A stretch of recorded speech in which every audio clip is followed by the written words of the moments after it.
сегодня открываем выставку. Выставка называется «Герои с русским именем». Это серьезная выставка, которая отвечает сегодняшним требованиям времени, вызовам времени, скажем. Это выставка, которая воспитывает патриотов своей страны. Это выставка «Новый взгляд» на то, что происходит у нас в стране, в мире.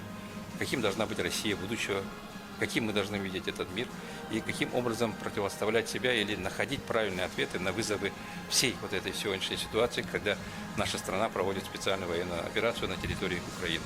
Здесь герои, те, которые освобождали Украину от фашистских захватчиков. Здесь имена новых героев нашей страны, которые участники специальной военной операции. Здесь имена наших земляков. Это 22 человека, которые награждены орденом мужества, те, которые уже пали смертью храбрых, и те, которые живые, и те, которые сегодня являются новым лицом нашей страны, нашей республики. Это новое поколение героев, которое продолжает тот путь, который называется нашей страной, нашей родиной и словом гордость за свою родину.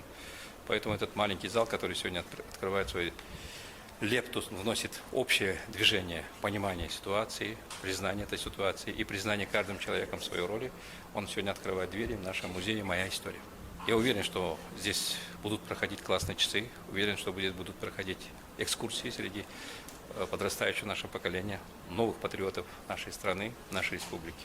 Уверен, этот зал, эти фотографии и эти имена оставят след в каждом человеке, который с ними будет знаком, и будут вызывать точно, конечно, только гордость за своих ребят.